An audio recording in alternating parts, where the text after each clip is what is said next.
जंगल के बीचों बीच जहाँ हर तरफ गहरे सब्ज दरख्तों की छाँव थी, एक छोटा सा मैदान था। सूरज की सुनहरी किरणें दरख्तों के पत्तों से छनकर ज़मीन को चूम रही थी। इसी रोशन मैदान में एक पांडा भारी भरकम और मुस्कुराता हुआ खामोश बैठा हुआ था।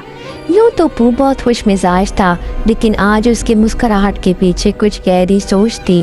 वो कई दिनों से एक बात पर परेशान था। वायब थी कि हर साल बाहर की पहली मुकम्मल चानात को इन्हें जादुई बांसुरी के धुन पर रक्स करना होता था। ये बांसुरी जंगल के खुशहाली और अमन के लिए ज़रूरी थी, लेकिन पिछले साल एक तूफान में वो बांसुरी कहीं गायब हो गई थी। वो ने अपने पेट पर हाथ फेरा और आसमान में चमकते हुए नारंगी सूरज को देखा। आज महीना ख़त्म हो रहा है।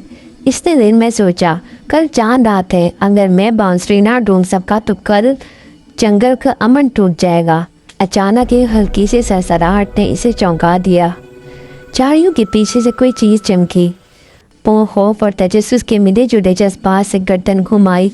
इसने देखा कि एक छोटा बुरा परिंदा एक शाख पर बैठा है, जिसकी चोंच में एक नहायत चमकदार छोटा सा लकड़ी का टुकड़ा है। तो आहिस्ता से सरगोशी में बोला, ए छोटे परिंदे, तुमने क्या उठा रखा है? परिंदा कुछ देर इसे देखता रहा, फिर चुप चुप की आवाज़ निकाली और उस लकड़ी के टुकड़े को पांव के बिल्कुल सामने एक जड़ के पास गिरा दिया।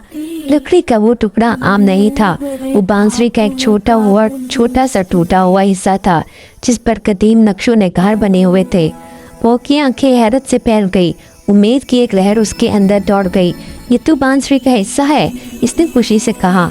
परिंदे ने जैसे जवाब में सर हिलाया और फिर वो हवा में एक छोटा सा चक्कर लगाकर मशरिक की तरफ तेजी से उड़ गया।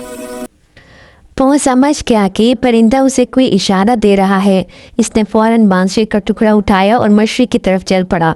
चलते चलते वो एक तारीख घनी वादी में पहुंच गया। जैसे ही वो अंदर दाखिल हुआ, सूरज की रोशनी गायब हो गई और एक खौफनाक खामोशी छा गई। वो के दिल की धड़कन तेज हो गई। क्या यहाँ कोई खतरा है? इसने सोचा। इसने अपने हाथ में बांसुरी का टूटा हुआ हिस्सा मजबूती से थाम लिया। अचानक इसके कदमों के नीचे की ज़मीन लड़खड़ाने लगी। घने दरख्तों की शाखें जोर जोर से हिलने लगी।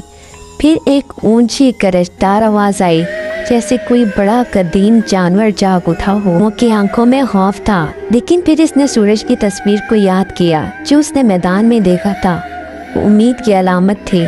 उसने एक लंबी सांस ली और दिल में कहा, मैं हार नहीं मानूंगा, जंगल को मेरी ज़रूरत है। उसने हिम्मत करके ज़मीन पर झुका और बांसुरी के टूटे हुए हिस्से को एक गहरे चट्टान के अंदर मौजूद एक सुराख में डाल दिया। जैसे इसने वो टुकड़ा सुराख में डाला, चट्टान की लर्जिश थम गई। करजदार आवाज़ में थम पड़ गए और फिर मुआवजा हुआ।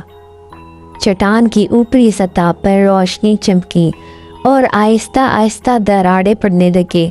इन दरारों में से मुकम्मल चमकती हुई जादुई बांसुरी बाहर निकली।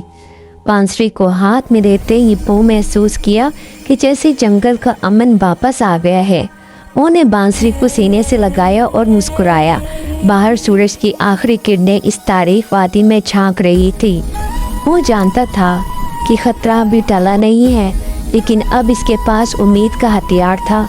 कल रात चांद रात को वो इस बांसुरी को बजा कर जंगल का अमन बहाल कर देगा।